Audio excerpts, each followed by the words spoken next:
Hello students, welcome to my YouTube channel. आज हम लोग लीनियर प्रोग्रामिंग में लेक्चर नंबर 2 में हैं। इसमें हम लोग उस टाइप के क्वेश्चंस को देख चुके हैं जो मतलब कि स्टेटमेंट नहीं दिया था, डायरेक्ट जो है कि उसके जो व्यवरोध थे वो दिया था, उद्देश्य फलन दिया था। तो उस कंडीशन पर हमसे पूछ रहा था कि जो जेड है, जो उद्देश्य फलन है, उसको मैक्सिमाइज कीजिए या मिनिमाइज कीजिए। जो भी हमसे कह रहा था उस पर हम लोगों ने क्वेश्चंस को देखा।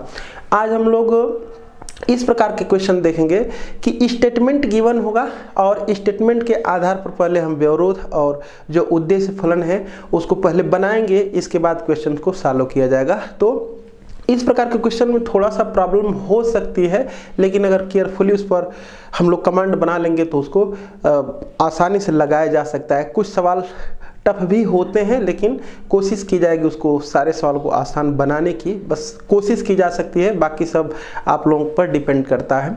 तो जो स्टेटमेंट वाले हमारे सवाल हैं वो डिफरेंट टाइप के हो सकते हैं। मतलब कि अगर हम अपने क्लास 12th की बात करें तो 12th में हम लोगों को 4 टाइप्स के जो है कि वो सवाल मिलने वाले हैं। वो किन किन पर जो है कि सवाल दिया जाएगा, हमसे पूछा जाएगा। तो फर्स्ट है, यहाँ पर लिखे हैं रैखिक प्रोग्रामिंग समस्याओं के विभिन्न प्रकार। मतलब कि जो लीनियर प्रोग्रामिंग हमारे इसमें स्टेटमेंट वाले जो सवाल मिलेंगे वो डिफरेंट जो है कि स्टेटमेंट के सवाल होंगे। वो डिफरेंट स्टेटमेंट होंगे, वो किस पर बेस्ड होगा। तो मैं लिखा हूँ फर्स्ट, उत्पादन संबंधी समस्याएं। मतलब उत्पादन पर रिलेटेड सवाल कैसे बनते हैं। जब एग्जाम्पल लेंगे तो सारी बातें स्पष्ट हो पाएंगी कि आखिर ये 4 हमारे पास पॉइंट हैं। फर्स्ट पॉइंट पर पहले हम कुछ सवाल बताएंगे, 1 बताएं या 2 बताएं, जितना बताएं उसी प्रकार से सब पर एक हेडिंग करते जाएंगे और एक उस पर हम सवाल बताते जाएंगे, ताकि जो है कि ये जो हेडिंग है उसकी मीनिंग स्पष्ट हो सके। तो फर्स्ट हमको मिलने वाला है उत्पादन संबंधी समस्या पर सवाल कैसे बनेगा। सेकंड है परिवहन संबंधी समस्या पर सवाल कैसे बनेगा। आहार संबंधी समस्या पर सवाल कैसे बनता है। और फोर्थ है आवंटन संबंधी समस्या पर सवाल कैसे बनता है। आवंटन मतलब होता है बांटना, तो इस पर भी जो है हम लोग देखेंगे सवाल। मतलब कि manufacturing problems, transportation problem, diet problems, allocation problems, इस पर हम लोगों को बेस्ट सवाल देखना है। तो फर्स्ट हम पॉइंट पर देखेंगे उत्पादन संबंधी जो समस्या है उस पर किस प्रकार के सवाल बनते हैं, देखा जाए। तो देखते हैं क्वेश्चन नंबर फर्स्ट,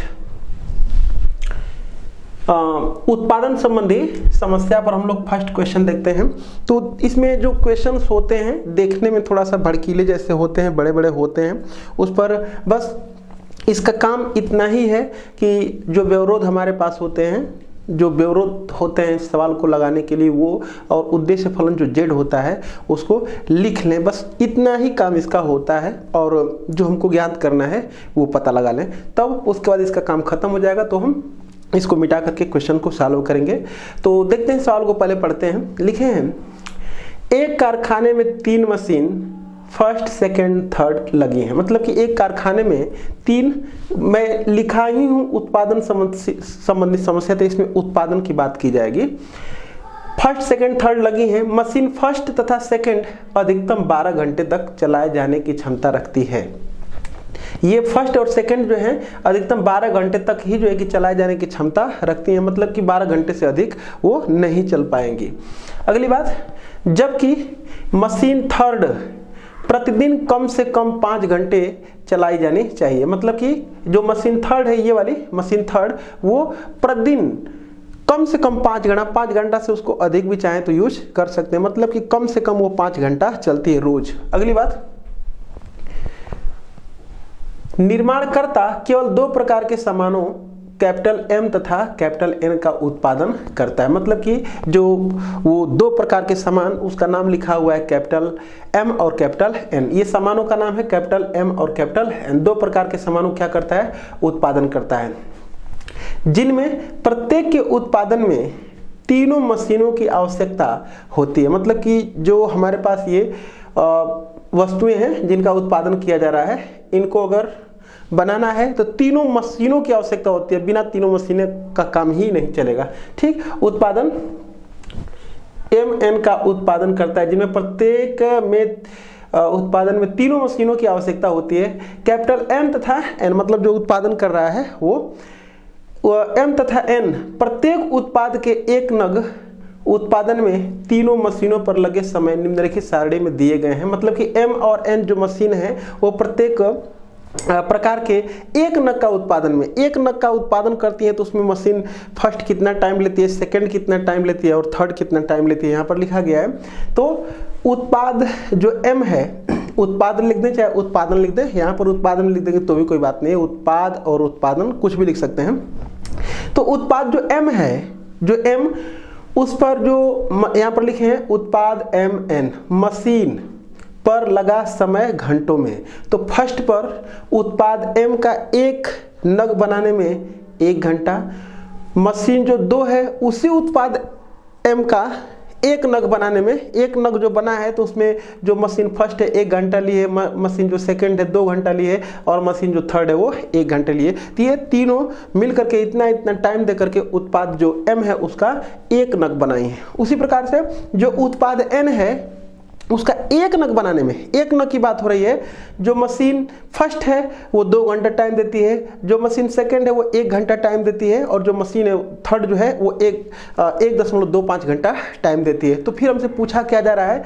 निर्माणकर्ता उत्पाद M पर 600 रुपये प्रति नग तथा उत्पाद N पर 400 रुपये प्रति नग की दर से लाभ अर्जित करता है। मतलब कि जो उत्पाद करता है वो M के एक नग पर 600 रुपया लाभ पाता है और उत्पाद N के एक नग पर 400 रुपये प्रति नग की दर से लाभ अर्जित करता है। यदि उत्पादित सभी उत्पाद बिक जाते हैं, मतलब इसमें सोचना नहीं है कि ये वाला उत्पाद अगर M निकालेंगे तो ज़्यादा बिकेगा और जो N उत्पाद निकालेंगे वो कम बिकेगा, तो इस पर सोच विचार करना है कि कौन सा हम उत्पाद निकालें कि ज़्यादा से ज़्यादा वो बिक रहा है तो उस पर हम लाभ कमाएं। कुछ भी जो है कि वो उत्पादित करता है वो बिक जाता है, इस पर हम लोगों को डिस्कशन नहीं करना है। अगली बात, बिक जाते हैं तो ज्ञात कीजिए कि प्रत्येक उत्पाद के कितने नगों का उत्पादन किया जाए। हमसे पूछ रहा है कि M जो है उसके कितने, जो ये उत्पाद M है उसके कितने नगों का उत्पादन किया जाए और जो ये स्मॉल n उत्पाद है उसके कितने नग बनाए जाएं। यहाँ पर लिखा है कि कितने नगों का उत्पादन किया जाए कि लाभ का अधिकतमीकरण हो सके, मतलब जो लाभ है उसी को मैक्सिमाइज मिनिमाइज करना है, तो सब मिला जुला करके मैक्सिमाइज करना है, लाभ का अधिकतमीकरण हो सके, अधिकतम लाभ भी ज्ञात कीजिए। तो पहले हम लाभ का अधिकतमीकरण करेंगे कि और उसके बाद जो है कि अधिकतम लाभ कितना होता है ये भी निकालेंगे। तो सबसे इसमें मोस्ट इम्पॉर्टेंट होता है जो हमसे पूछा जाता है पहले वही मान लेते हैं, उसके बाद जो है कि ये व्यवरोध जो होते हैं और जो उद्देश्य फलन होता है वो बन जाता है। तो पूछा क्या है यही हमको लिखना है मेन काम। यहाँ पर लिखा है प्रत्येक उत्पाद के कितने नगों का उत्पादन किया है, तो यहाँ पर लिखेंगे यहाँ पर माना उत्पाद M कैपिटल M के X नग तथा उत्पाद N के Y नगों का उत्पादन किया जाता है। सबसे पहला काम यही है। अब उसके बाद अगर ऐसा है तो फिर अब हम लोग को बना लेना है, बस सब काम खत्म होने वाला है इसका, बस हम लोग को उद्देश्य फलन बना लेना है और जो इनइक्वलिटियाँ बनती है जिसको हम व्यवरोध कहते हैं, व्यवरोध बस बना लेना है, काम हम लोग का खत्म हो जाएगा। तो ये जो हम x नग और y नग माने हैं वह या तो हो सकता है कि हमको लाभ कमाने के लिए y नग का उत्पादन नहीं करना पड़ सकता है, खाली जो है कि x नग का ही उत्पादन, मतलब n के ही जो है कि m के ही जो है कि x नग का उत्पादन हमको करना पड़े। हो सकता है कि इस n के y नगों का उत्पादन करने की जरूरत नहीं पड़ेगी, हो सकता है कि इसकी जरूरत पड़ जाए y की और x की जरूरत न पड़े, मतलब उसकी वैल्यू जो x की वैल्यू होगी वो कम से कम 0, मतलब कि नहीं होगा तो 0 और नहीं होगा तो कुछ ग्रेटर देन 0। उसी प्रकार से y जो है या तो 0 के बराबर होगा या तो 0 से कुछ अधिक होगा। ऋणात्मक में तो जा नहीं सकता क्योंकि काउंटिंग जो होती है किसी भी वस्तुओं की जो काउंटिंग होती है वो 1 बहुत कर सकते हैं, नहीं कर देंगे तो 0 नहीं तो 1 2 3 कुछ होता है। तो यहाँ पर जो है हम लिखने वाले हैं विरोध बना लिया जाए। यहाँ से जो है कि जो बनने वाला है वो क्या बनने वाला है, इसलिए x greater than or equal to 0 एक बनेगा, y greater than or equal to 0 दूसरा बनेगा। क्यों? क्योंकि x या तो 0 के बराबर होता है, हो सकता है, या तो 0 से अधिक, y भी उसी प्रकार से 0 के बराबर हो सकता है या तो 0 से अधिक। अब उसके बाद इस टेबल से बार कोशिश हमारी यही रहे कि प्रत्येक सवाल में ऐसा टेबल हम बना लें। ऐसा अगर टेबल बना ले रहे हैं तो जो विरोध होते हैं उसको बनाने में हम लोग को कोई समस्या नहीं होती है। तो यहाँ पर देखते हैं सवाल को एक बार फिर से कि ये जो लिखा गया है, कह रहा है कि निर्माणकर्ता उत्पाद M पर 600 रुपये उत्पाद M पर 600 रुपये प्रति नग की दर से एक नग पर 600 रुपये का लाभ कमाता है। तो एक नग पर 600 रुपया, तो M का हम कितना नग बना रहे हैं, X नग बना रहे हैं। तो इसका मतलब कि कितना हो जाएगा, ये 600x। उत्पाद M के एक नग पर 600 रुपये का लाभ कमा रहा है, तो हम उत्पाद M के कितने नग बना रहे हैं, x नग। तो x नग पर उसको लाभ मिलेगा 600x। उसी प्रकार से जो उत्पाद N है उसके एक नग पर 400 रुपये का लाभ कमा रहा है, तो हम उत्पाद N के कितने नग बना रहे हैं, y नग। तो इस पर 400y वो लाभ मिलेगा। तो टोटल लाभ कितना हो जाएगा, ये इसका लाभ। इसी का हमको लाभ का ही अधिकतमीकरण करना है। तो जिसका अधिकतमीकरण या न्यूनतमीकरण किया जाता है उसी को z से डिनोट किया जाता है, जो उद्देश्य फलन कहलाता है। ये बन गया। अगली बात और देख लेते हैं क्या क्या बस बनने वाला है उसी को देख, क्योंकि संख्यात्मक मान जहाँ से हम इसमें दिया गया है, क्योंकि इसके लिए दिया होगा, इसके लिए दिया होगा, इसके लिए फर्स्ट सेकंड थर्ड मशीन के लिए जो लगा हुआ है टाइम कहीं दिया होगा उसको हम देख ले रहे हैं। मशीन फर्स्ट तथा सेकंड अधिकतम 12 घंटा, मतलब कि मशीन जो फर्स्ट है और सेकंड है वो क्या है, ये फर्स्ट है और ये सेकंड है। तो जो मशीन फर्स्ट है वो मैक्सिमम 12 घंटा, मतलब कि इसके एक नग बनाने में, इसके मतलब जो भी करना हो एक नग बनाने में वो 12 घंटा से अधिक टाइम नहीं दे पाएगी। मैक्सिमम कितना टाइम देगी, मतलब कितना भी आप नग जो कर रहा है कि कितना नग बना लिया कि लाभ उसको मैक्सिमम हो सके, तो हम मान लिए हैं कि इतना बना सकता है, इतना बना सकता है। लेकिन वो जो मशीन चलाएगा फर्स्ट और सेकंड 12 घंटे से अधिक नहीं चलेगी। तो इसका मतलब कि देखते हैं कि एक नग बनाने में मशीन फर्स्ट जो है यम का एक नग बनाने में कितना टाइम देती है, 1 घंटा देती है। तो x नग बनाने में कितना टाइम देगी, x घंटा। अगली बात, और जो उत्पाद n का एक नग बनाने में मशीन फर्स्ट कितना टाइम देती है, 2 घंटा देती है। तो इसका मतलब कि अगर y नग हमको बनाना होगा तो टोटल कितना वो टाइम देगी, 2y घंटा टाइम देगी। लेकिन ये जो टोटल टाइमिंग है, जो मशीन फर्स्ट है वो जो टोटल टाइमिंग कुल टाइम दे सकती है 12 घंटा से वो अधिक नहीं दे सकती है। इसका मतलब कि ये जो वैल्यू है वो क्या हो जाएगा, 12 घंटा से अधिक नहीं देने का मतलब कि या तो 12 घंटा दे सकती है पूरा, नहीं तो 12 से वो कम ही देगा। तो ये जो वैल्यू है वो क्या हो जाएगा, less than or equal to 12। अगली बात, इसका काम खत्म हो गया। अब चलते हैं सेकंड पर। सेकंड भी वही कर रहा है, फर्स्ट और सेकंड दोनों 12 घंटा। तो ये क्या है कि यम का एक नग बनाने में 2 घंटा टाइम देती है सेकंड मशीन, तो यक्स नग बनाने में कितना टाइम देगी, 2x घंटा। और एन का एक नग बनाने में 1 घंटा टाइम देती है सेकंड मशीन, तो वाई नग बनाने में y घंटा। लेकिन ये भी जो वैल्यू है, ये भी जो टोटल सेकंड मशीन है वो टाइमिंग देगी वो 12 घंटा से अधिक वो भी नहीं देगी। यहाँ पर लिखा गया है फर्स्ट से सेकंड अधिकतम 12 घंटे। अधिकतम 12 घंटे का मतलब क्या, 12 या 12 से कम। तो ये भी क्या हो जाएगा, less than or equal to 12। इसका भी काम खत्म हो गया। इसकी बात कर लेते हैं थर्ड मशीन के लिए। थर्ड मशीन के लिए कह रहा है कि जबकि मशीन थर्ड प्रतिदिन कम से कम 5 घंटे चलाई जाती है, मतलब कि कम से कम 5 घंटे का मतलब कि ये इसका एक नग बनाने में 1 घंटा, तो x नग बनाने में इसका कितना टाइम देगा, x घंटा टाइम लेगा। और इसका y नग बनाने में इतना घंटा, एक नग बनाने में इतना घंटा, तो y नग बनाने में कितना घंटा लगेगा, इसका एक नग बनाने में इतना घंटा, तो y नग बनाने में कितना घंटा लगेगा, तो ये हो जाएगा 1.25y। और ये जो वैल्यू है वो क्या हो जाएगा, कह रहा है कि ये जो वैल्यू है ये कम से कम 5, मतलब कि 5 से कम नहीं है, 5 के बराबर 5 से अधिक, ये हमारा है। तो अगर ये सब बन गया हमारा तो काम, क्यों, इसका भी यूज हो गया, इसका भी यूज हो गया, इसका भी यूज हो गया, और जो हमारा अधिकतमीकरण न्यूनतमीकरण करना था, जो जेड था वो भी निकल गया और ये मैं लिख दिया, तब इसका काम खत्म हो गया। अब क्या करना है, तो इतना तो हम लोगों को पहले से इंफॉर्मेशन होती थी। अब इसके बाद सवाल को कैसे लगाते हैं सारा कुछ हम लोग जानते हैं। जल्दी से एक बार सवाल को लगा दे रहे हैं और इसको हम इरेज कर दे रहे हैं। तो इधर देखते हैं, सबसे पहला काम क्या करेंगे कि ये जो हमारे पास असमीकाएं बनी हुई जिसको व्यवरोध कहते हैं, ये है, ये और ये। तो मैं इन जनरल पिछले लेक्चर में मैंने बताया था कि इसकी मीनिंग हम लोग समझ रहे हैं, तो ज़्यादा इक्वेशन का नाम न दें तो ठीक रहे, क्योंकि खुद ही इसमें ज़्यादा जो है कि इक्वेशन बन जाते हैं। इसको हम जानते हैं। सबसे पहला काम क्या करते हैं कि ये जो हमारे पास व्यवरोध है उसको समीकरण रूप में कन्वर्ट करते हैं। तो लिखे उपरोक्त असमीकाओं का समीकरण रूप, बस जहां पर less than or equal to चाहे greater than or equal to लिखा होता है उसी के स्थान पर बस बराबर का चिन्ह लगा देते हैं।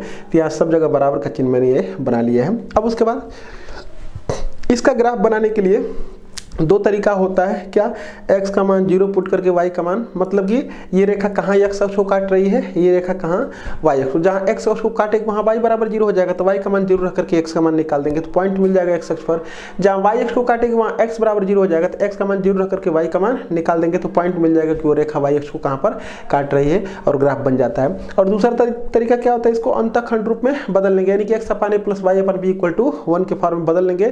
तो x अक्ष पर अंतःखंड जो x के बटे में रहेगा वो आ जाएगा, और जो y अक्ष पर अंतःखंड होगा वो y के बटे में जो होता है वो आ जाता है। तो इस प्रकार से भी ग्राफ हम बना सकते हैं। तो जो समीकरण यहाँ पर 4 है उसको यहाँ पर लिखे हैं, ये समीकरण हमको लिखना चाहिए 4 से। यहाँ पर क्या लिखना है, 4 से। तो 4 से देख पा रहे हैं 12 से भाग कर लेंगे तो ये आ जाएगा हमारा, और समीकरण ये किससे लिख दे रहे हैं, 5 से।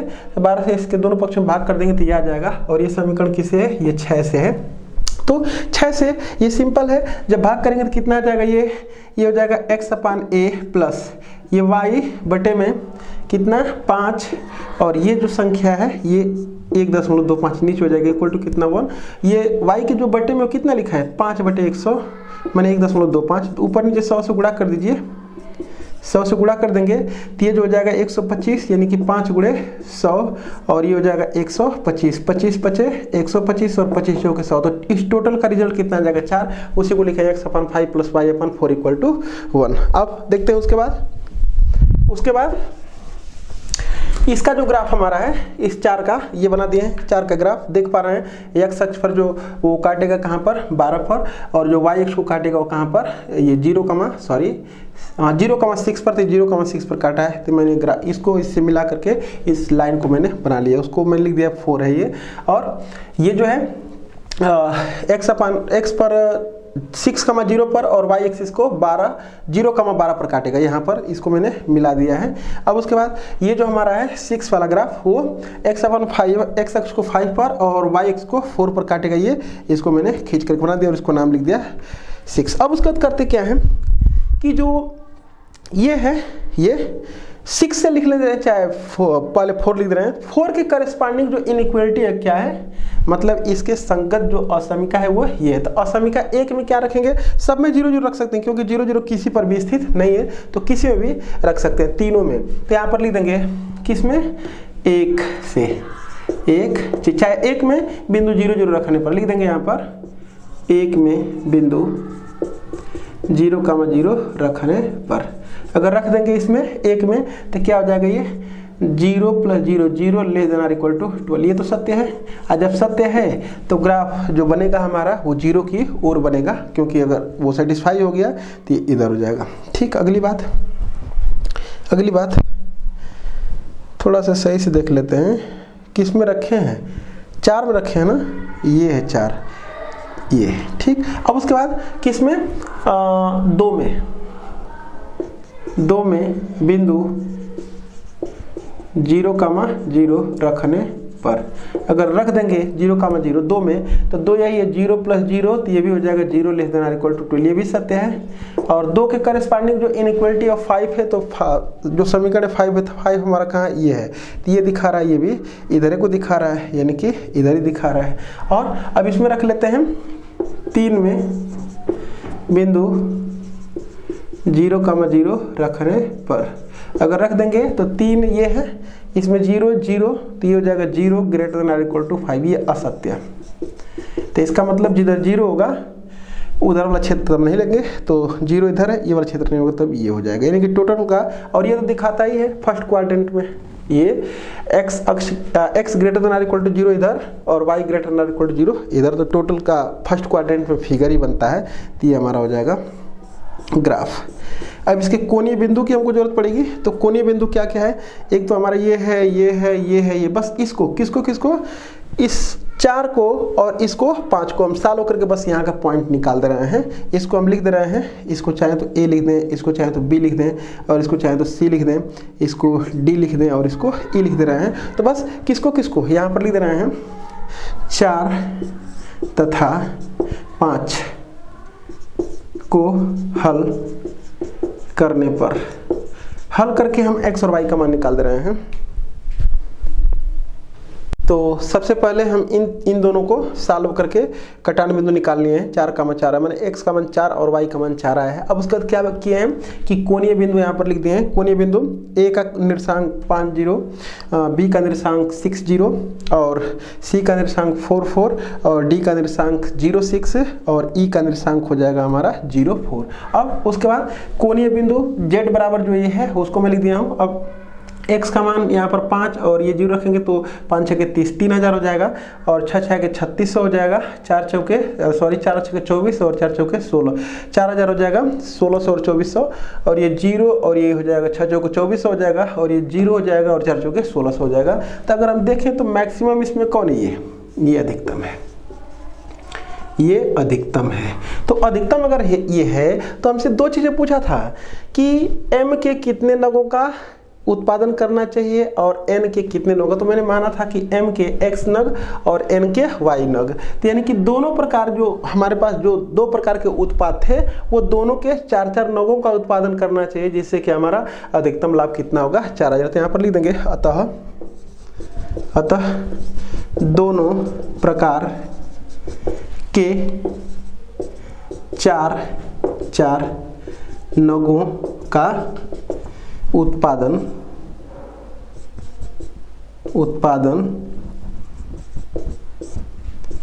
करना होगा, जिससे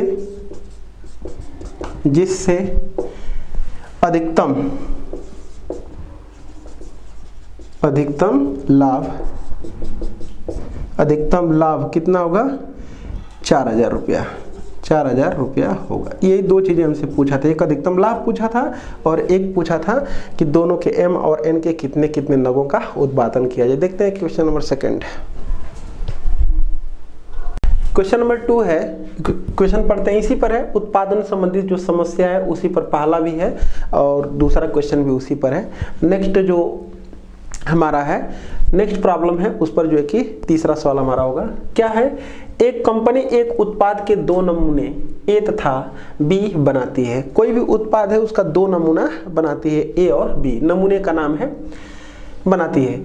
A का प्रत्येक पैकेट बनाने के लिए 9 घंटे तथा 1 घंटा पॉलिश करने में लगता है। मतलब कि जो उत्पाद A है, उत्पाद जो है नमूना जो A है उसका 1 नग बनाने में 9 घंटा लगता है तथा पॉलिश करने में 1 घंटा लगता है। अगली बात, तथा पॉलिश करने में लगता है, जबकि B का मतलब कि जो हमारा नमूना B है उस B का प्रत्येक पैकेट बनाने के लिए 12 घंटा, मतलब कि एक पैकेट बनाने में 12 घंटा लगता है तथा 3 घंटा क्या होता है, एक जो पैकेट हमारा है उसको पॉलिश करने में लगता है।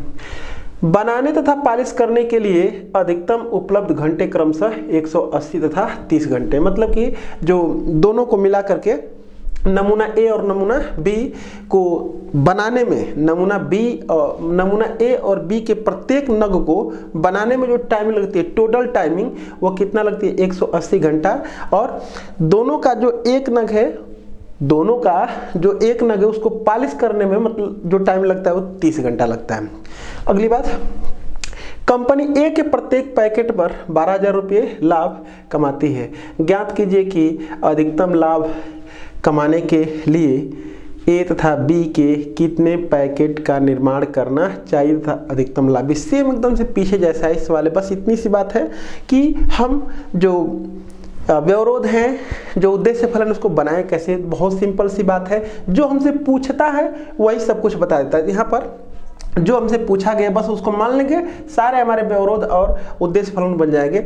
कह रहा है ए तथा बी के कितने पैकेट का निर्माण करना चाहिए, तो लिख देंगे कि माना नमूना ए के x पैकेट तथा नमूना बी के y पैकेट का निर्माण करना चाहिए। यहाँ पर लिखे माना नमूना ए के x पैकेट तथा नमूना बी के y पैकेट का निर्माण किया जाता है। अगली बात, जब इतना लिख देंगे तो सारा काम अब मैं बताऊंगी। हर सवाल को अगर हम टेबल से कनेक्ट कर देंगे तो पूरा हम लोग सवाल को आसानी से समझ भी पाएंगे और लगाने में भी हमको आसानी होगी। तो यहाँ पर नमूना हमारे पास है दुगो, ए और बी, और यहाँ पर लिखे हैं बनाने में लगा समय क्या, एक नग बनाने में लगा। एक नग का मतलब एक पैकेट से यहाँ पर मतलब है एक पैकेट बनाने में लगा समय और एक पैकेट पॉलिश करने में लगा समय। तो ए का एक पैकेट बनाने में कितना टाइम लगा है, 9 घंटा, और पॉलिश करने में कितना टाइम लगा है, 1 घंटा। बी का एक पैकेट बनाने में 12 घंटा लगा है और पॉलिश करने में कितना लगा है, 3 घंटा लगा हुआ है। और ये कह रहा है कि जो बनाने में टोटल टाइमिंग लगी है, ये एक नग बनाने में जो टोटल टाइमिंग लगी है वो कितना, 100 हमको जो पैकेट बनाने हैं, थोड़ा सा केयरफुली ध्यान नहीं दिया हूँ, जो हमको टोटल पैकेट बनाने हैं उस पैकेट पर बनाने में 180 घंटा। कह रहा है कि अधिकतम उपलब्ध घंटे 180 घंटा से अधिक हमको मिलेगा नहीं। तो हम कितना पैकेट ए का और कितना पैकेट बी का बना सकते हैं, जबकि 180 घंटा से हमको टाइमिंग अधिक बनाने में मिलेगा और 30 घंटा से अधिक पॉलिश करने के लिए टाइम नहीं मिलेगा। तो यहाँ पर लिखा है अधिकतम उपलब्ध घंटे क्रमशः 180 और 30 हैं। तो देख लें जरा ध्यान से, अगर नमूना ए का एक पैकेट बनाने में 9 घंटा लगता है, तो हम तो माने हैं कि नमूना ए का x पैकेट बनाते हैं तो 9x घंटा लग जाएगा, और नमूना बी का एक पैकेट बनाने में जो टाइम लगा है वो 12 घंटा लगा है, और हम y पैकेट बनाए हैं तो 12y घंटा लगेगा। वो टोटल जो टाइमिंग है 9x प्लस 12y, जो टोटल टाइमिंग है वो 180 घंटा से अधिक नहीं लगना चाहिए। तो ये जो है 180 के बराबर 180 से कम हो जाएगा। दूसरी बात, नमूना ए का एक नग पॉलिश करने में 1 घंटा, नमूना बी का एक नग पॉलिश करने में 3 घंटा। तो नमूना ए के x नग पॉलिश करने में x घंटा और नमूना बी के y नग पॉलिश करने में 3y घंटा लगेगा। लेकिन जो टोटल घंटे लगेंगे पॉलिश करने के लिए हमको टाइमिंग दी गई है 30 घंटा से अधिक नहीं मिलेगा। तो वही x plus 3y less than or equal to 30। और ये तो जो हम पैकेट जो बनाएंगे वो पैकेट या तो 0 हो सकता है, 0 से अधिक हो सकता है, 0 हो सकता है, 0 से अधिक हो सकता है, 0 से कम होगा नहीं। बस अब करना क्या है हमको, यहाँ पर लिखेंगे समीकरण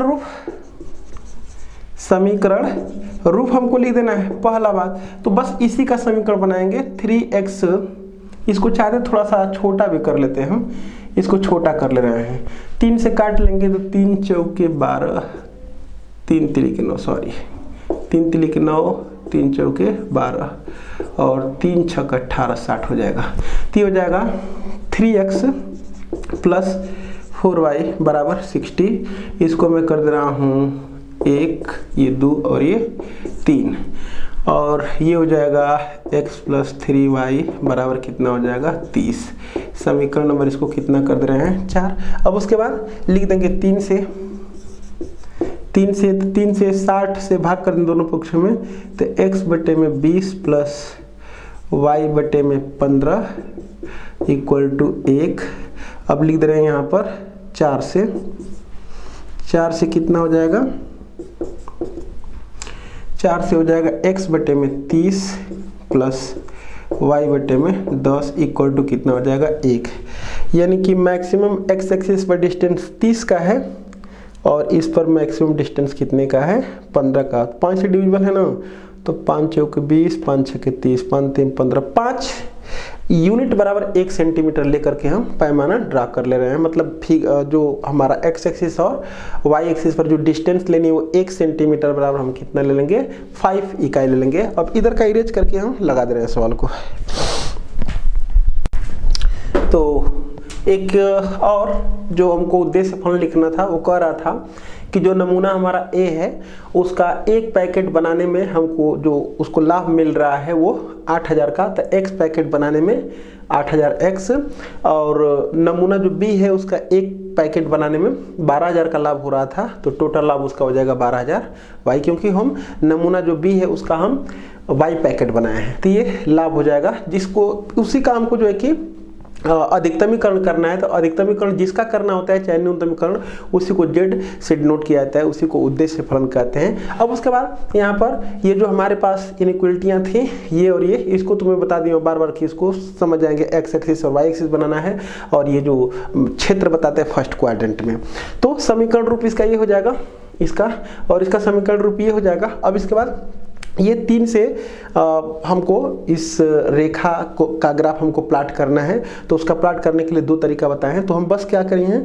3 से अंतःखंड रूप में इसको बदल दिए हैं, 4 को भी अंतःखंड रूप में ये बदल दिए हैं, और उसके बाद इन दोनों का हम ग्राफ बना लिए हैं। जो इसका ग्राफ है वो x एक्सिस पर 20,0 ये, और y एक्सिस पर 0,15 पर कट करेगा, इसको मिला करके लाइन खींच दिए हैं, और इसका नाम हम क्या लिख दिए हैं 3 का ही ये ग्राफ है, और x बटे में 30 यानी कि 30,0 ये, और 0,10 ये बनेगा, और इन दोनों को मिला करके हम ग्राफ खींच दें, और इसका नाम लिख दें 4, और पैमाना हम यहाँ पर लिख दें कि 1 सेंटीमीटर और 5 इकाई लिए हुए हैं, देख पा रहे हैं 1 सेंटीमीटर 5, 10, 15, 20, 25, 30 ये बना हुआ हमारा है। अब उसके बाद एक में अगला काम क्या होता है, एक में 0 0 रखेंगे, क्योंकि 0 0 जो है दोनों में से किसी भी रेखा पर स्थित नहीं है, तो 0 0 रखेंगे, तो ये क्या हो जाएगा 0 ≤ 60 सत्य है, तो नीचे के क्षेत्र को दिखाएगा कौन, एक के करस्पॉन्डिंग जो लाइन हमारी है वो कौन है, एक के करस्पॉन्डिंग लाइन जो है कौन है 3, और 3 हमारा ये है, तो ये नीचे के क्षेत्र को दिखाएगा इधर के। अब उसके बाद जो 2 है फिर लिख देंगे, 2 में बिंदु 0 0 रखने पर 2 हमारा यही है, तो ये इसमें 0 0 रख रहे हैं, तो ये आ रहा है 0 ≤ 30, ये भी सत्य है, ये भी सत्य है, असत्य है, तो इस 2 के करस्पॉन्डिंग जो इक्वेशन है वो 4 है, तो 4 हमारा ये है, तो ये भी किधर दिखा रहा है, इधर ही दिखा रहा है नीचे, तो जो कॉमन क्षेत्र हमारा आ जाएगा ये आ जाएगा, क्योंकि ये बताता है ऊपर और ये बताता है इधर का, ये हमारा क्षेत्र आ जाएगा। अब इसके बाद क्या लिख देंगे, ये कोणीय बिंदु, एक ये है, एक ये है, और एक ये है, और एक है, चारों कोणीय बिंदु में से ये मालूम है, ये मालूम, ये बस इन दोनों को सॉल्व कर ले रहे हैं, किसको 3 और 4 को हल करके कटान बिंदु निकाल रहे हैं, और फिर उसके बाद मैं इसको इधर इरेज करके क्या लिख दूँ, कोणीय बिंदु और जेड की ये वैल्यू, और सॉल्व करके हम बता दें कि ए के कितने पैकेट, और नमूना ए का कितना पैकेट और नमूना बी का कितना पैकेट, जिससे कि लाभ अधिकतम हो। देखते हैं, तो यहाँ पर हम समीकरण 3 और समीकरण 4 को सॉल्व करके जो बिंदु बी है उसका कोऑर्डिनेट 12,6 ला दिए हैं। अब उसके बाद यहाँ पर लिख देंगे कोणीय बिंदु, तो कोणीय बिंदु क्या है 0 0 20 0 12 6 0 10, और ये 0 0 लिख ही चुके हैं। इन पर जेड का मान निकाल, जेड का मान था 8000x + 12000y, तो जब 0 0 रख देंगे तो 0 आ जाएगा, जब 20 0 रख देंगे तो यहाँ पर x का मान 20 और y का मान 0 रख करके सॉल्व करेंगे तो 1,60,000 आएगा, और x 12 और y का मान 6 रख करके सॉल्व करेंगे तो 1,68,000 आएगा, और 0 10 रखेंगे यानी कि ये 0 और ये 10, तो कितना आएगा 1,20,000 रुपया आएगा। तो यहाँ पर दिखाई दे रहा है कि यही क्या है, मैक्सिमम है, इन सारे जेड के मानों में यही क्या है, मैक्सिमम है, और वो किस पर है 12,6 पर है, किस पर है 12,6 पर, मतलब नमूना ए का 12 पैकेट और नमूना बी का 6 पैकेट हमको बनाना होगा, जिससे कि मैक्सिमम जो लाभ हमारा होगा 1,68,000 रुपया होगा। तो वही लिख दिए हैं क्या था, नमूना ए का 12 पैकेट तथा नमूना बी का 6 पैकेट, 6 पैकेट बनाना चाहिए, जिससे अधिकतम लाभ 1,68,000 रुपया प्राप्त होगा। आगे देखते हैं, क्वेश्चन नंबर 3 हमारा है परिवहन संबंधी समस्या पर। तो परिवहन संबंधी समस्या पर सवाल कैसे बनता है उसको स्टेटमेंट में पढ़ता हूं, और लगाएंगे कैसे उसको भी देखा जाएगा। तो लिखे हैं 2 स्थानों P तथा Q पर 2 कारखाने स्थापित हैं, मतलब कि 2 स्थानों पर 2 कारखाने स्थापित हैं। इन स्थानों से सामान A, B तथा C पर स्थित 3 डिपो में भेज जाते हैं, माने उन कारखानों से जो 3 डिपो हैं A, B, C, वहां पर सामान भेज जाते हैं कारखाने से। आगे इन डिपो की साप्ताहिक आवश्यकता क्रमशः 5, 5, 4 नग नग सामान की है। मतलब कि जो डिपो ए है वो 5 सामान ले सकता है, उससे ज़्यादा नहीं, और जो डिपो बी है उसकी आवश्यकता बस 5 नग की है, और जो सी है उसकी आवश्यकता बस 4 नग की है। जबकि पी तथा क्यू पर स्थापित कारखानों की उत्पादन क्षमता 8 नग 6 नग, मतलब कि जो कारखाना पी है उसमें 8 नग सामान रखा जा सकता है, और जो कारखाना क्यू है उसमें 6 नग सामान, मतलब कि 6 नग है। प्रति नग परिवहन व्यय निम्नलिखित सारणी में दिया गया है। मतलब कि एक टेबल बनाया गया हुआ है, और इस टेबल में मैं लिखा हूं यहाँ पर कारखाना पी है और क्यू है। तो कारखाना पी से डिपो ए को 160 रुपया, यहाँ पर मतलब कि अगर कारखाना पी से जो डिपो ए को जो नग दिया जाएगा, एक नग का खर्च 160 रुपया था, जो नग देगा 160 को मल्टीप्लाई कर लिया जाएगा, और कारखाना जो पी है उससे डिपो बी को अगर एक नग देगा तो 100 रुपया जो है कि उसका खर्च आएगा। अब जितना नग देगा उसमें 100 रुपये का मल्टीप्लाई कर लेंगे। कारखाना पी से अगर डिपो सी को एक नग दिया जाएगा तो 150 रुपया खर्च आएगा। उसी प्रकार कारखाना क्यू से जब डिपो ए को एक नग दिया जाएगा तो 100 रुपया खर्च आएगा।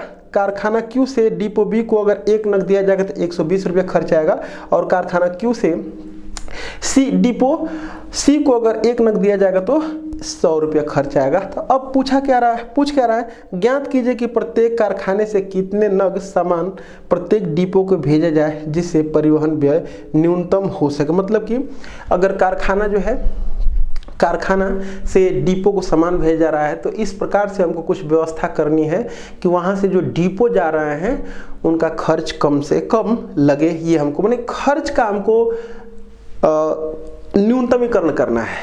तो खर्च का अगर हमको न्यूनतमीकरण करना है तो उससे पहले थोड़ा सा ये थोड़ा सा स्टेटमेंट लिखा गया, इसको मैं पढ़ ले रहा हूँ तब मैं समझाता हूँ। ज्ञात कीजिए कि प्रत्येक कारखाने से कितने नग सामान प्रत्येक डिपो को भेजा जाए जिससे परिवहन व्यय न्यूनतम हो सके, और एक चीज़ और लास्ट में है न्यूनतम परिवहन व्यय भी ज्ञात कीजिए। तो इसको हम सॉल्व करना चाहते हैं अच्छी तरह से, तो यहाँ पर एक टेबल से इसको जिस प्रकार से हर सवाल का टेबल बनाते हैं इसका भी टेबल बनाया है।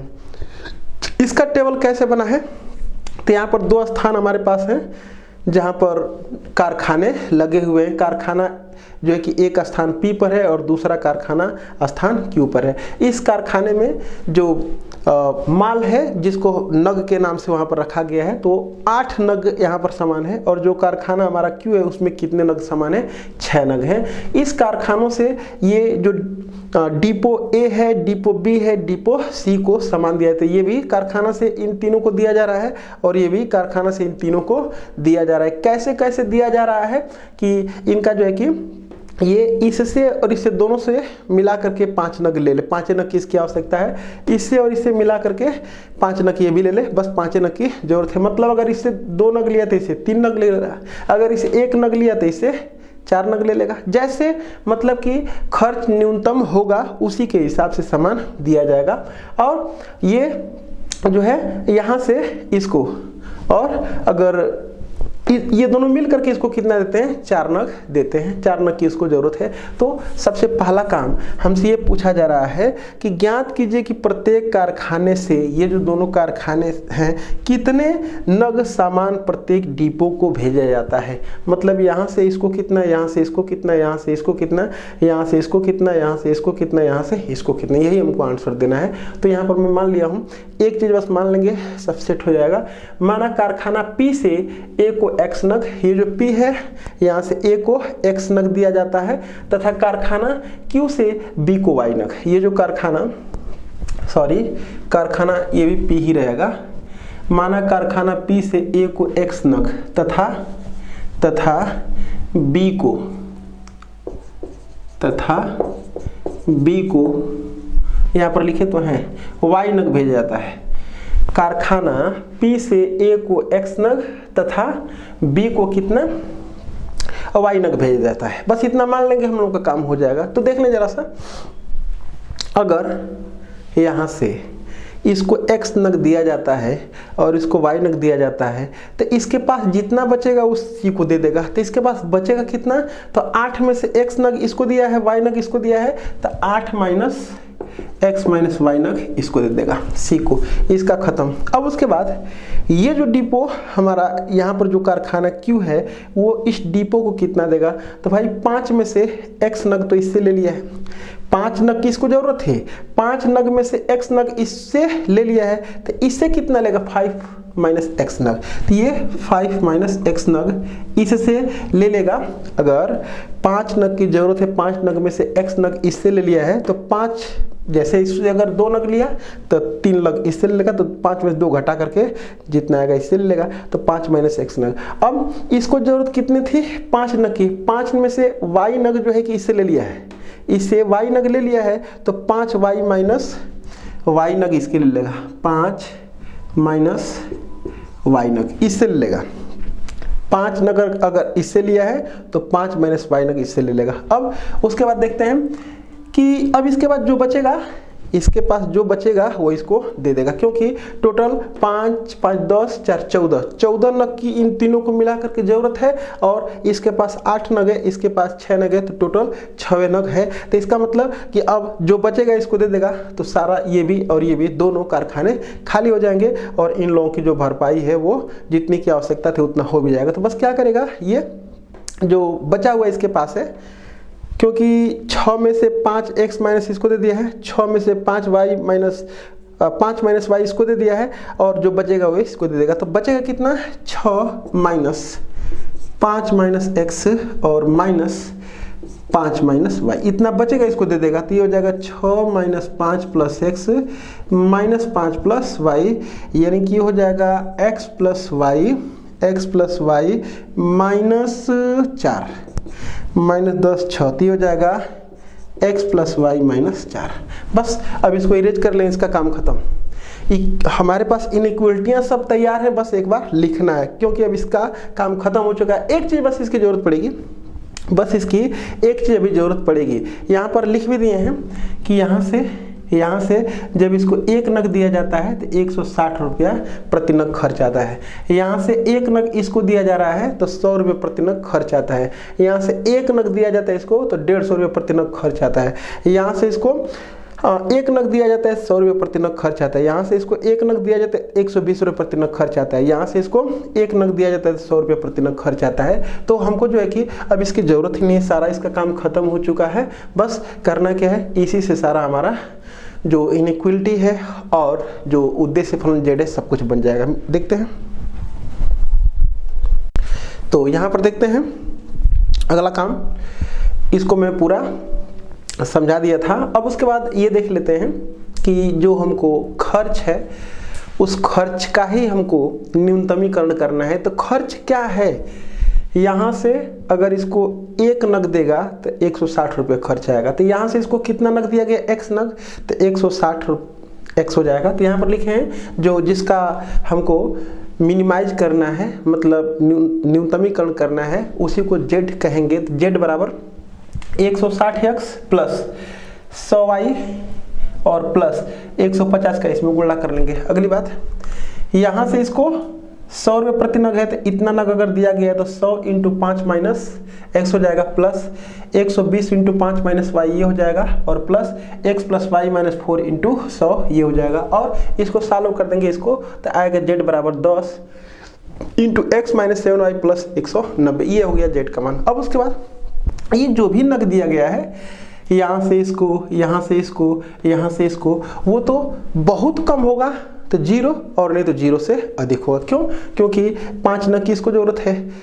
तो 5 नग अगर अधिकतम इसकी जरूरत है तो बहुत करेगा, तो अगर 5 नग इसके पास है तो इसे नहीं लेगा, और नहीं तो 1 नग 2 नग 3 नग 4 नग 5 नग मैक्सिमम ले सकता है। तो जो x का मान होगा greater than or equal to 0, मतलब कि यहाँ से जो नग दिया गया है x वो भी greater than or equal to 0, यहाँ जो इसको y नग दिया वो भी greater than or equal to 0, यहाँ से जो इसको दिया गया है ये वाला ये भी greater than or equal to 0, यहाँ से जो इसको ये दिया गया ये भी greater than or equal to 0, और ये जो दिया गया ये भी greater than or equal to 0, और ये भी क्या हो जाएगा greater than or equal to 0। तो यहाँ पर मैं लिखा हूँ, देखें यहाँ पर x greater than or equal to 0, y greater than or equal to 0, और ये है 8 minus x minus y greater than or equal to 0। इसको जब सॉल्व करेंगे x और y को इधर लेकर के जाएंगे, थोड़ा सा अच्छा लगने के लिए। तो एक्स और वाई को इधर लेकर जाएंगे तो कितना हो जाएगा, x plus y less than or equal to 0, क्योंकि 8 की तरफ मुख खुला है और ये दोनों पीछे चले जाएंगे, ऐसा हो जाएगा। और ये 5 माइनस एक्स ये भी greater than or equal to 0, और इसको सॉल्व करने कितना एक्स इधर जाएगा तो x less than or equal to 5 हो जाएगा।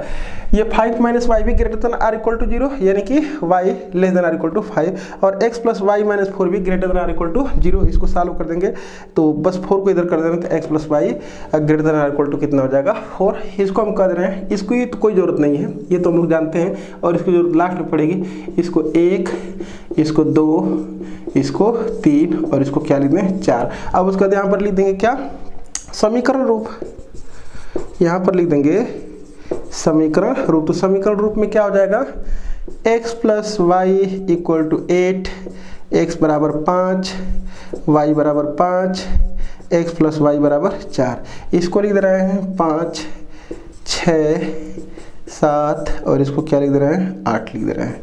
अब उसकी जरूरत खत्म हो गई, बस यहाँ पर ग्राफ प्लॉट कर लेते हैं।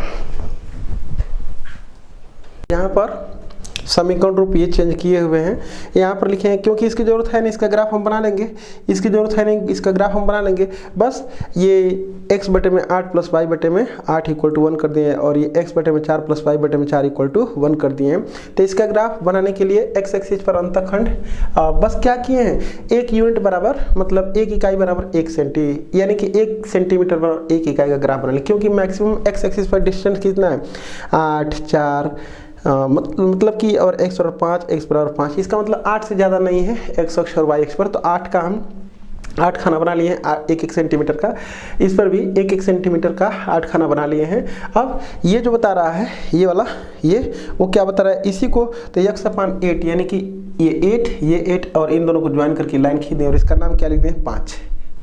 अब उसके बाद दूसरा है x बराबर 5, तो x बराबर 5 की लाइन यानी कि y एक्सिस के समांतर और 5 डिस्टेंस पर ये हो जाएगा, ये है 6, तो 6 लिख दिए हैं। और ये y बराबर 5 क्या है, x एक्सिस के समांतर और डिस्टेंस कितना 5 यूनिट की, तो ये हो जाएगा 7 ये वाला। और उसके बाद ये तो जो 4-4 का है ये, और ये इसको ज्वाइन करके लाइन हम खींच दें और इसको लिख दें 8। बस अब क्षेत्र ज्ञात कर लेते हैं। तो क्षेत्र ज्ञात करने के लिए क्या करना पड़ेगा, इनइक्वलिटी में इसमें हमको रखना पड़ेगा। डायरेक्टली मैं यहाँ पर कर दे रहा हूँ, यहीं पर डायरेक्टली मैं कर दे रहा हूँ, क्योंकि किसी में भी 0-0 स्थिति नहीं, सब में रख सकते हैं, कोई दिक्कत नहीं।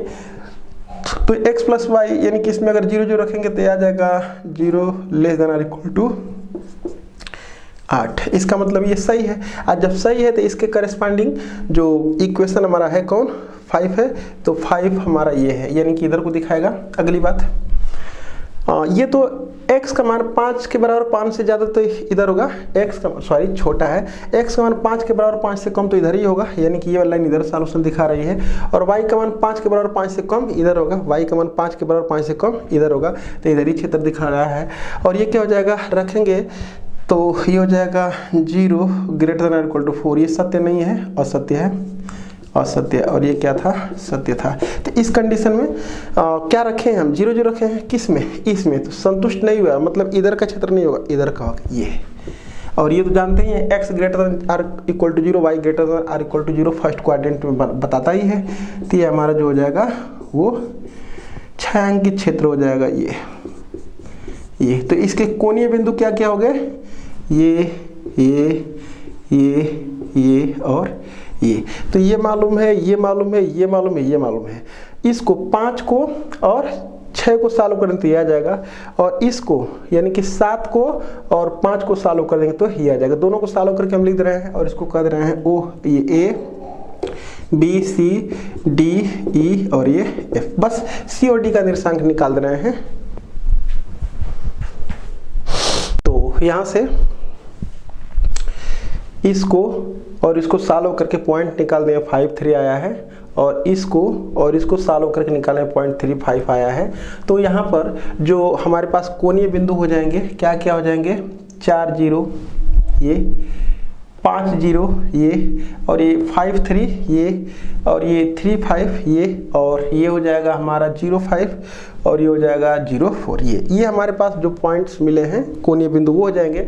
और ये x का मान 4 और y का मान 0, इस z बराबर इतना में रख लेंगे तो 1640 आएगा। जब ये वैल्यू रखेंगे तो ये 1950 आएगा। जब ये रख लेंगे तो 1740 आएगा।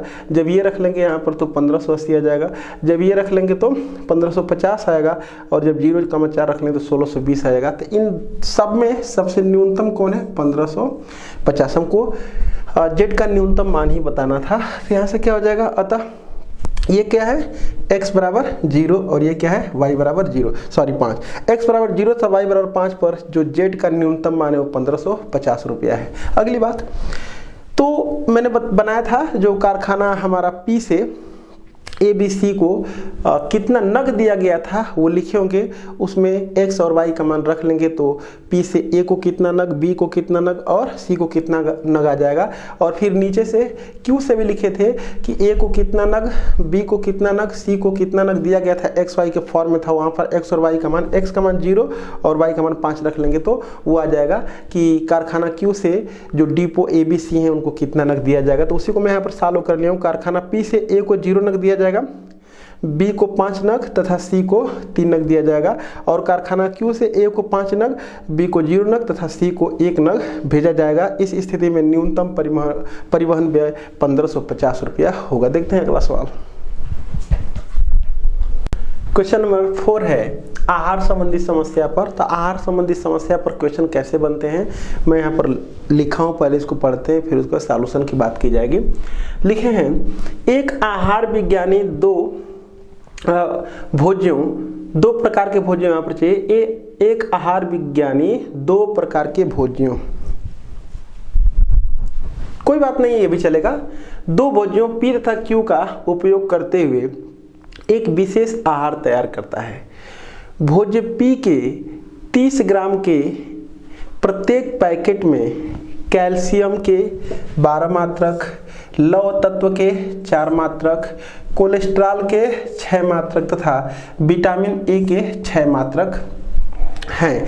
भोज्य Q के उसी मात्रा के, मतलब कि 30 ही ग्राम का ये भी पैकेट है, उसी मात्रा के प्रत्येक पैकेट में कैल्शियम के 3 मात्रक, लौह तत्व के 20 मात्रक, कोलेस्ट्रॉल के 4 मात्रक तथा विटामिन ए के 3 मात्रक हैं। आहार में कम से कम 240 मात्रक कैल्शियम, लौह तत्व के कम से कम 460 मात्रक तथा कोलेस्ट्रॉल के अधिक से अधिक 300 मात्रक अपेक्षित हैं। अपेक्षित का मतलब कि इतना हमको इन्फॉर्मेशन दी गई है कि उसमें जो हम पैकेट बना रहे हैं उसमें मैक्सिमम 300 ग्राम जो है कि रहना चाहिए कोलेस्ट्रॉल, 460 ग्राम कम से कम रहना चाहिए ये लौह तत्व की, ये इसका मतलब है अपेक्षित है। ज्ञात कीजिए कि प्रत्येक भोज्य के, हमको ये बताना है कि ये जो 2 भोज्य हैं ये और ये, प्रत्येक भोज्य के कितने पैकेटों का उपयोग किया जाए जिससे आहार में विटामिन ए की मात्रा को न्यूनतम किया जा सके। तो सब मिला जुला करके हमसे पूछ रहा है कि ज्ञात कीजिए कि प्रत्येक भोज्य के कितने पैकेटों का, ये कितने पैकेटों का उपयोग किया जाए। तो भोज्य हमारे पास 2 ही गुण हैं, बस जो पूछता है उसको पहले मान लें, उसके सवाल हम मतलब कि जो व्यवरोध होते हैं वो भी बना लेंगे और जो जेड है उसको भी लिख देंगे। तो मान लेंगे यहाँ पर पूछा है कि प्रत्येक प्रकार के, मैंने जो पैकेट बनाया गया 30-30 ग्राम का, उसमें से भोज्य P का जो पैकेट बनाया गया 30-30 ग्राम का, उसके कितने पैकेट बनाने चाहिए, और जो भोज्य Q है उसके 30-30 ग्राम के जो पैकेट बनाएंगे वो कितने। तो मैं यहाँ पर लिखा हूँ, माना भोज्य P के X पैकेट तथा भोज्य Q के Y पैकेटों का उपयोग किया जाता है। अब उसके बाद इतना करने के बाद अगर हम टेबल बना लेते हैं तो सवाल हम लगा लेंगे। तो टेबल में क्या है, भोज्य है और कैल्शियम है, लौह तत्व है, मतलब इस ये जो भोज्य हमारा है P और Q में, उसमें कैल्शियम कितना है, लौह तत्व कितना है, कोलेस्ट्रॉल कितना है, विटामिन ए कितना है, इन सारी चीज़ों को लिख देंगे। तो भोज्य हमारे पास क्या है, P और Q। तो भोज्य P के एक पैकेट में कैल्शियम कितना है, 12 ग्राम, यहाँ पर लिखा गया है, यहाँ पर लिखा गया है 12 ग्राम, मतलब सब ग्राम में है। तो भोज्य P के एक पैकेट में कैल्शियम 12 ग्राम है, लौह तत्व 4 ग्राम है, कोलेस्ट्रॉल 6 ग्राम है, विटामिन ए 6 ग्राम है। और भोज्य P के एक पैकेट में 30 ग्राम का पैकेट है, उसमें कैल्शियम 3 ग्राम है, लौह तत्व 20 ग्राम है, कोलेस्ट्रॉल 4 ग्राम है, विटामिन ए 3 ग्राम है। तो हमको ये बता दीजिए बस कि जो हमारा इक्वेशन बनेगा वो दिया हुआ है कि जो हमको पैकेट का निर्माण करने हैं, जितना भी पैकेट बना लें उसमें मात्र हमको कितना मिलेगा, 240 ग्राम कैल्शियम मिलेगा। कैल्शियम जो हमको मिलेगा कितना मिलेगा, 240 ग्राम मिलेगा, उससे ज़्यादा नहीं मिलेगा, क्योंकि यहाँ पर लिखा गया है कि 240 ग्राम कम से कम जो है कि क्या लगता है, कैल्शियम, और लिखा है कि कम से कम 240 ग्राम कैल्शियम, ठीक। और लौह तत्व तो हमको जो टोटल मिलेगा 460 ग्राम कम से कम मिलेगा। 460 का मतलब क्या कि 460 के बराबर 460 से अधिक हमको ये मिलेगा लौह तत्व। फिर उसके बाद क्या कह रहा है कि कोलेस्ट्रॉल जो हमको मिलेगा कि अधिक से अधिक 300 मात्रक, मतलब कि 300 से ज़्यादा मात्रक हमको, ये ग्राम है कि मात्रक है, देख लेते हैं, मात्रक है सब, अच्छा ठीक है कोई बात नहीं, 30 ग्राम का पैकेट था, मात्रक है। तो ये जो कोलेस्ट्रॉल है उसके लिए हमको मात्र 300 मात्रक मिलेगा, चाहे जितना पैकेट हम उतना में बना लें, क्योंकि यहाँ पर लिखा है कि मैक्सिमम 300 मात्रक, 300 मात्रक से ज़्यादा हमको नहीं मिलेगा, यानी कि 300 के बराबर और 300 से कम। अगली बात, और ये विटामिन ए, और इसका तो हमको क्या करना है, मिनिमाइज करना है ना, हाँ न्यूनतम मान ज्ञात करना, तो ये तो हम बना लेंगे अभी। तो मान लिए हैं कि भोज्य पी के x पैकेट तथा भोज्य क्यू के y पैकेटों का उपयोग किया जाता है। तो अगर हम भोज्य पी का x पैकेट लेते हैं, एक पैकेट में 12 ग्राम कैल्शियम है, और इस भोज्य क्यू के एक पैकेट में 3 ग्राम कैल्शियम है, तो टोटल कैल्शियम कितना हो जाएगा, 12x + 3y, और वो वैल्यू 240 के बराबर 240 से ज़्यादा, क्योंकि कम से कम कर रहा है 240 के बराबर 240 से ज़्यादा हो सकता है। तो यहाँ पर लिख देंगे 12x + 3y > 240। इसको सॉल्व कर लेंगे, 3 से काट लेंगे इसको, तो ये आ जाएगा। अगली बात, एक पैकेट में 4 मात्रक लौह तत्व है, और क्यू के एक पैकेट में 20 मात्रक लौह तत्व है, तो टोटल लौह तत्व कितना दिया, 460 मात्रक दिया है। इसका मतलब कि 4x + 20y की जो वैल्यू होगी वो 460 के बराबर 460 से अधिक, क्योंकि कम से कम ये 400, मतलब ये जो वैल्यू है 4x + 20y वो क्या है, कम से कम 460, मतलब 460 के बराबर 460 से अधिक ये। और ये क्या है कि एक पैकेट में 6 मात्रक कोलेस्ट्रॉल है, तो x पैकेट में 6x हो जाएगा, और एक पैकेट में क्योंकि 4 मात्रक कोलेस्ट्रॉल है तो फिर 4y कोलेस्ट्रॉल हो जाएगा, तो टोटल कोलेस्ट्रॉल हो जाएगा 6x + 4y, और वो वैल्यू क्या है, 300 ज़्यादा से नहीं हो, 300 से अधिक नहीं होना चाहिए। क्या यहाँ पर क्या है, अधिक से अधिक, यानी कि इससे अधिक नहीं, तो 300 के बराबर 300 से कम, 6x + 4y वो जो होगा वो 300 के बराबर 300 से कम। तो मैं यहाँ पर लिखा हूँ, और इसको काट पीट करके छोटा कर लेंगे, और इसको भी 4 से भाग कर लें तो ये कम हो जाएगा। तो ये हमारा जो बनेगा क्या, सब बेवरोध बन जाएंगे। और z बराबर कितना हो जाएगा, क्योंकि कह रहा है कि विटामिन टोटल, विटामिन का ही हमको मिनिमाइज करना है, न्यूनतम मान बताना है। तो हम टोटल जो बना रहे हैं, पी का x पैकेट बना रहे हैं, क्यू का y पैकेट बना रहे हैं, तो x पैकेट अगर बना रहे हैं और एक पैकेट में 6 मात्रक विटामिन ए है, तो x पैकेट में 6x मात्रक हो जाएगा। और इसका y पैकेट बना रहे हैं, एक पैकेट में 3 मात्रक विटामिन ए है, तो y पैकेट में 3y मात्रक विटामिन हो जाएगा, तो टोटल विटामिन हो जाएगा 6x + 3y, और इसी को हम क्या कहेंगे, z। और हमको बताना है कि वो विटामिन ए को मिनिमाइज करना है, मतलब न्यूनतमीकरण करना है, तो उसके लिए हमको बताना है कि पी के कितने पैकेट और क्यू के कितने पैकेट हमको बनाने चाहिए। आगे देखते हैं। तो हम यहाँ पर लिख दिए हैं, ये जो हमारे पास तीनों असमीकाएं थी, क्योंकि इसके बारे में इंफॉर्मेशन हमको है, ये तीनों जो असमीकाएं हैं उसका समीकरण रूप पहले यहाँ पर लिखे हैं, और इनका ग्राफ हम यहाँ पर प्लॉट किए हैं। सब कुछ तरीका बता चुके हैं कैसे ग्राफ बनाए हैं। यहाँ पर ये जो 4 हमारा है, 4 से लिख दिए इसको ऐसे, और जो 5 हमारा है उसको लिख दिए हैं, बस 115 से दोनों पक्षों में भाग कर लिए हैं, और 150 से भाग कर लिए दोनों पक्षों में। तो यहाँ से जो हमको मिला है वो ऐसा कुछ। और जो पैमाने यहाँ पर कंसीडर किए हुए हैं, हमको दिखाई दे रहा था कि यहाँ पर कोई मतलब कि बहुत, अगर 5 लिए होते तो यहाँ पर 5 23 बार में कटा होता, तो इसलिए थोड़ा सा ज़्यादा हमको डिस्टेंस लेना पड़ा होता, तो इसलिए यहाँ पर ले लिए पैमाना में पैमाना में जो 1 सेंटीमीटर बराबर है उसको 10 यूनिट ले लिए हैं, 10 इकाई। तो मैक्सिमम इस पर 12 खाने बनाने पड़ेंगे और इस पर मैक्सिमम 8 खाने बनाने पड़ेंगे। तो यहाँ पर देख पा रहे हैं एक्स एक्सिस पर मैक्सिमम मैंने 12 खाना बना लिया है, 10, 20, 30, 120 तक, और एक्स पर वाई एक्सिस पर 8 खाने 10, 20, 30, 40, 80 तक बना लिए हैं। अब उसके बाद इसका ग्राफ बनाने के लिए 20 ये है और वाई पर 80, तो 20 और 80 को ये 20 है और ये क्या 80, इसको मिला करके एक लाइन खींच दें और उसको लिख दें क्या ये 4, ये वाला लाइन है ये। और 115 और 23, तो ये 120 है तो कहीं 115 हमारा ये पर होगा यहाँ पर, तो 115 और ये 23, अगर 20 ये है तो 23 का यहाँ पर होगा। इन दोनों को मिला करके लाइन खींच दें और इसका नाम लिख दें 5, क्योंकि 5 का एक ग्राफ है। और ये 50 का मतलब ये है और 75 का मतलब कि ये 70 अगर है तो 75 का यहाँ पर होगा हमारा ये वाला पॉइंट। तो ये ग्राफ और इसका नाम लिख दें कितना 6। अब क्या निकालना है, ये देखना है कि कौन छायांकित क्षेत्र है। तो बस करना क्या है, एक में सब में 0 0 रख सकते हैं क्योंकि 0 0 किसी पर भी स्थित नहीं है। तो यहाँ पर लिख देंगे 1 में बिंदु 0,0 रखने पर रख देंगे 1 में, तो 1 रखेंगे तो सेटिस्फाई नहीं होगा, यानी कि 0 ग्रेटर देन इक्वल टू असत्य। असत्य अगर होगा तो 1 के करिस्पॉन्डिंग जो समीकरण है वो 4 है, तो 4 हमारा ये है, तो ये इधर को दिखा रहा है, सॉरी 4 ये है ना, 4 ये है ये, तो सेटिस्फाई नहीं हो रहा है, तो इधर को दिखाएगा ये, क्योंकि यही हमारा 4 ये वाला ये, तो इसका मतलब कि इधर हो गया। अगली बात लिख देंगे कि इसमें 1 में 2 में बिंदु 0,0 रखने पर रख देंगे इसमें, तो ये भी सेटिस्फाई नहीं होगा, 0 ग्रेटर देन इक्वल टू 115, ये भी असत्य है, असत्य है। तो असत्य का मतलब कि इसके करस्पॉन्डिंग जो समीकरण 5 है, तो 5 हमारा है ये वाला, तो असत्य का मतलब कि नीचे नहीं ऊपर, क्योंकि 0 0 इधर है तो ऊपर वाला क्षेत्र हमको लेना है, असत्य इसलिए सेटिस्फाई नहीं किया है।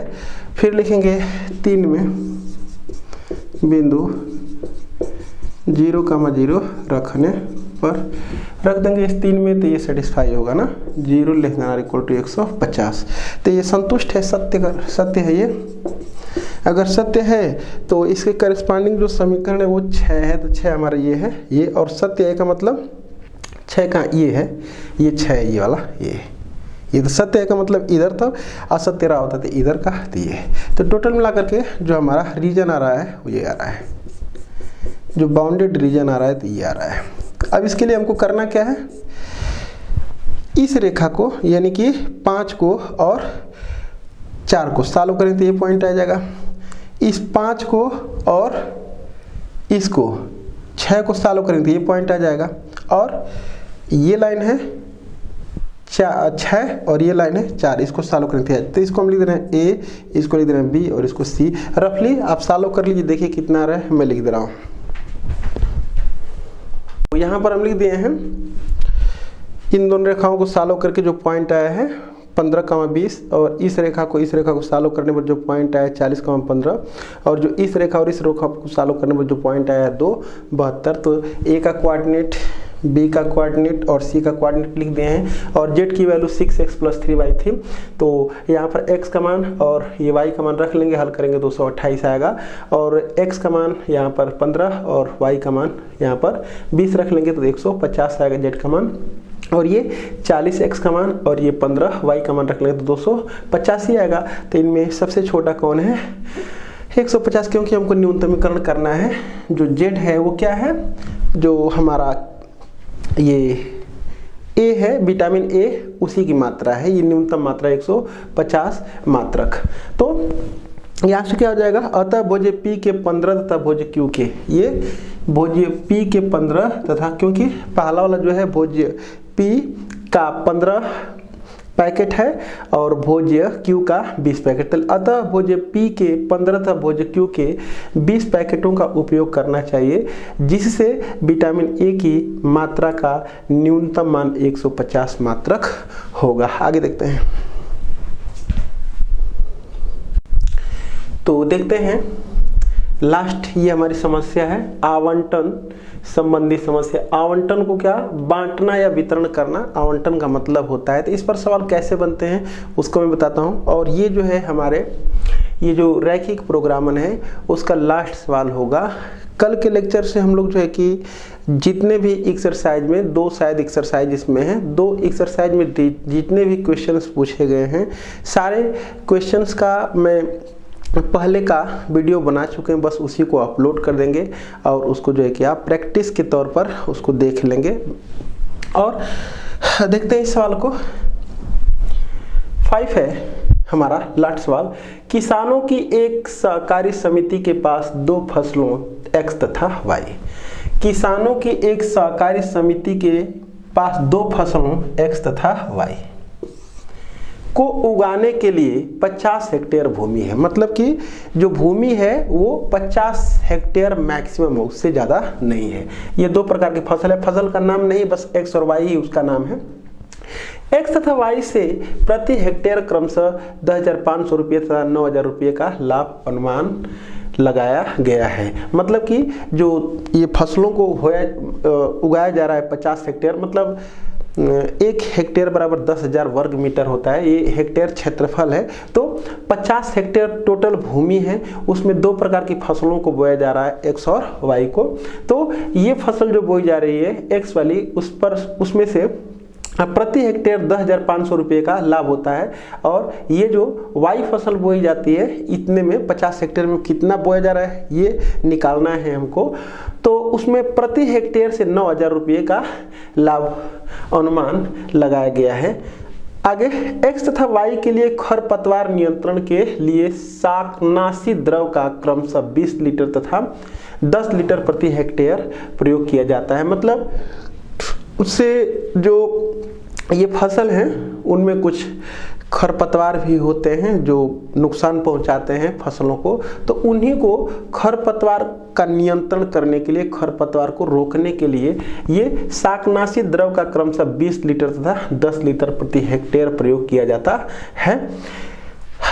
इसके अतिरिक्त प्रयुक्त भूमि से जुड़ी नालियों से संबद्ध तालाब पर निर्भर जीवधारियों एवं मछलियों की सुरक्षा हेतु शाकनाशी की मात्रा 800 लीटर। सब मिला जुला करके ये जो 1 हेक्टेयर में शाकनाशी जो ये द्रव है उसका 20 लीटर, 1 हेक्टेयर में 20 लीटर शाकनाशी द्रव का क्रमशः 20 लीटर। मतलब इसके लिए जो X वाली फसल है उसके लिए 1 हेक्टेयर में 20 लीटर का प्रयोग किया जा रहा है, और ये जो फसल है Y प्रकार की उसके लिए 1 हेक्टेयर में 10 लीटर का प्रयोग किया जा रहा है। और टोटल जो है हमको इस प्रकार से एडजस्ट करना है कि इसके लिए कितने हेक्टेयर का प्रयोग करें और इसके लिए कितने हेक्टेयर का प्रयोग करें, ताकि इतना में एडजस्ट करके टोटल जो हमको शाकनाशी द्रव का यूज करना पड़े वो 800 लीटर से अधिक नहीं होना चाहिए।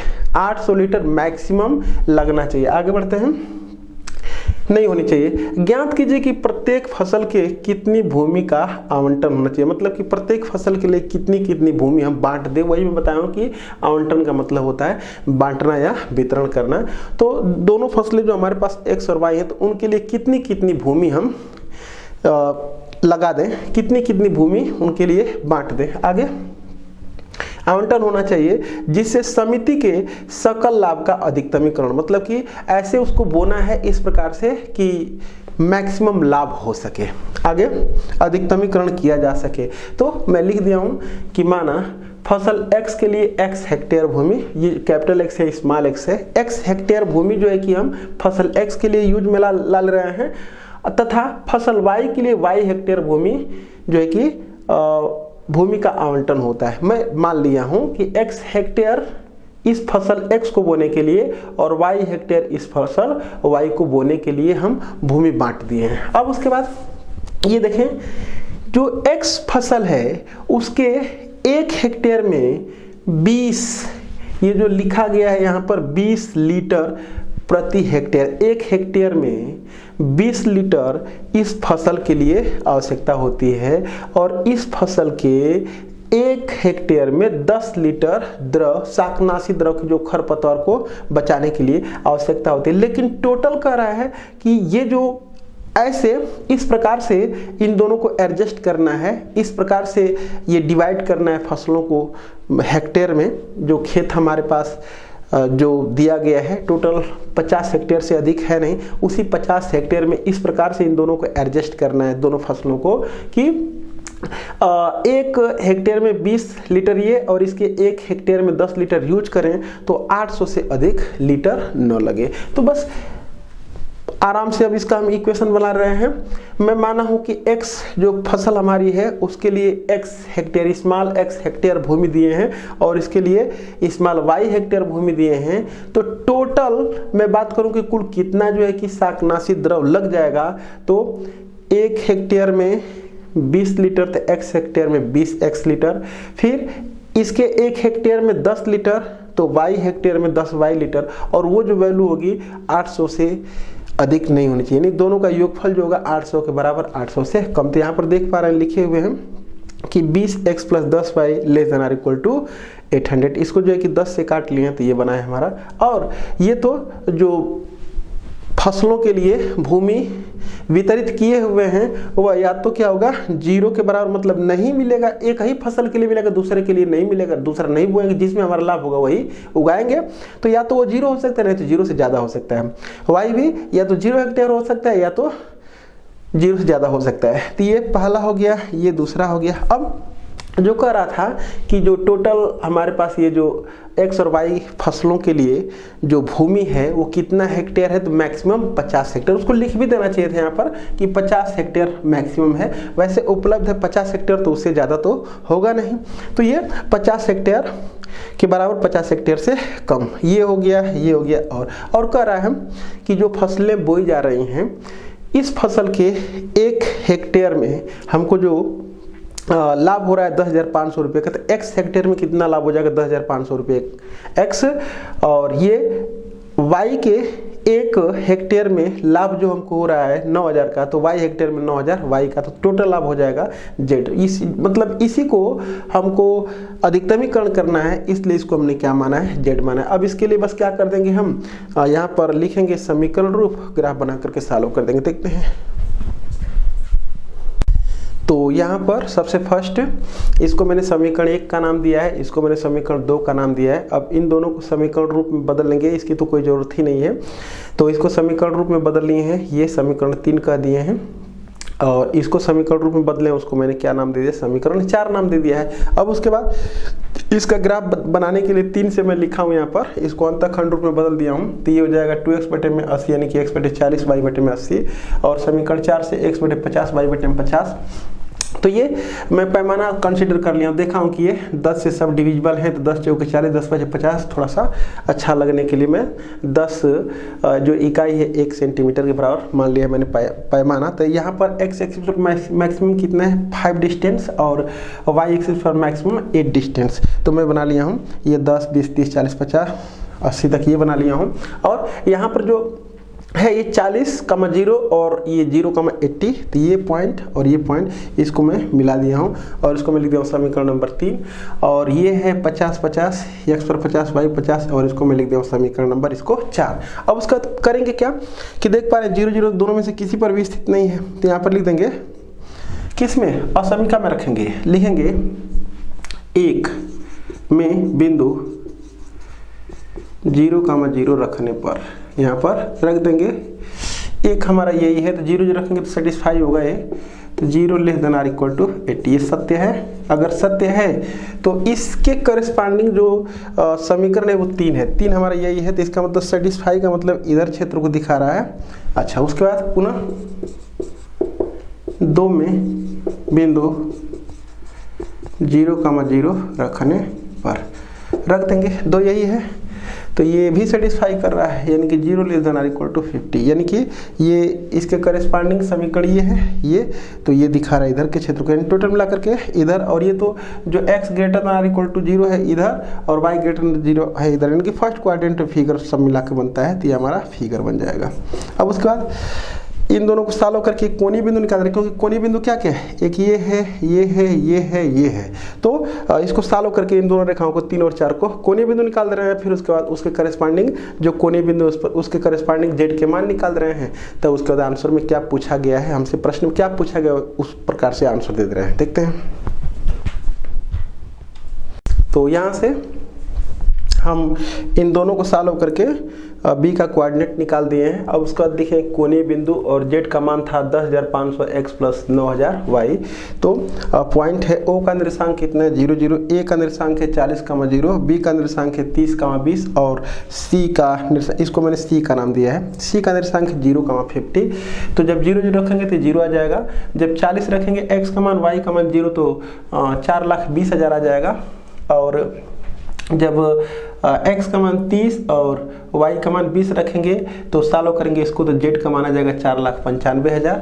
और जब x का मान 0 रखेंगे और y का मान 50 रखेंगे तो z का मान आ जाएगा 4,50,000 रुपया। तो इसमें सब में से अगर हम देखें z क्या है, लाभ है, तो मैक्सिमम लाभ कितना है 4,95,000 रुपया। इसका मतलब कि जो मैंने पहला वाला ये लिया है x जो लिया है वो कैपिटल x, फसल जो x थी उसके लिए इतना हेक्टेयर में भूमि का प्रयोग किया हूँ। और जो ये है y का मान, तो जो फसल y थी उसके लिए मैं ये कितने हेक्टेयर का यूज किया हूँ भूमि, वो है 20 हेक्टेयर। तो लिख देंगे अब लास्ट में क्या, यही मैक्सिमम है, लिखेंगे लास्ट में। अतः फसल x के लिए 30 हेक्टेयर तथा फसल y के लिए 20 हेक्टेयर भूमि का आवंटन, मतलब कि भूमि को बांटना हमको चाहिए, आवंटन होना चाहिए जिससे समिति को अधिकतम लाभ 4,95,000 रुपये, 4,95,000 रुपये का होगा।